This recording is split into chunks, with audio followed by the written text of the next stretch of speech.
उत्तर प्रदेश में एक बार फिर चुनावी सरगर्मियां तेज है। अयोध्या की मिल्कीपुर सीट पर उपचुनाव होने हैं, जिसे लेकर तैयारियां अभी से शुरू हो गई हैं।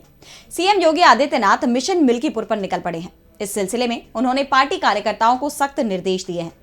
तो क्या एक बार फिर गरमाएगा राम मंदिर का मुद्दा? क्या है बीजेपी का प्लान? जानने के लिए देखिए ये रिपोर्ट। यूपी में सियासी पारा हाई है। एक बार फिर चुनाव दस्तक दे रहे हैं। खबर ये आ रही है कि दिल्ली के विधानसभा चुनाव के साथ ही अयोध्या की मिल्कीपुर सीट पर उपचुनाव होने हैं। दरअसल यूपी में 10 सीटों पर उपचुनाव होने थे, जिनमें 9 सीटों पर महाराष्ट्र और झारखंड विधानसभा चुनाव के साथ ही उपचुनाव हो गया। लेकिन एक सीट रह गई थी और वो है मिल्कीपुर की सीट। क्योंकि ये सीट अयोध्या लोकसभा क्षेत्र की है, ऐसे में इस बार बीजेपी के लिए इस सीट पर जीत हासिल करना नाक का सवाल बन गया है। लोकसभा चुनाव में अयोध्या सीट पर बीजेपी को करारी हार का सामना करना पड़ा था और ऐसे में इस बार खुद सीएम योगी ने इस सीट पर उपचुनाव के लिए कमान संभाली है।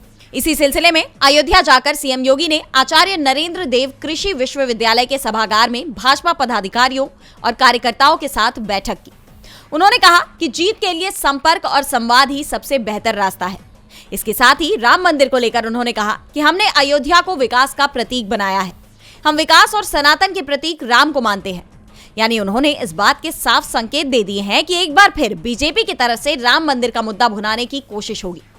हालांकि बीजेपी पिछली बार राम मंदिर बनवाने का श्रेय ले रही थी, लेकिन इस बार राम मंदिर के साथ अयोध्या के विकास का भी जिक्र किया जाएगा। अब इस बार उनका दांव कितना सफल होगा, ये तो आने वाला वक्त ही बताएगा।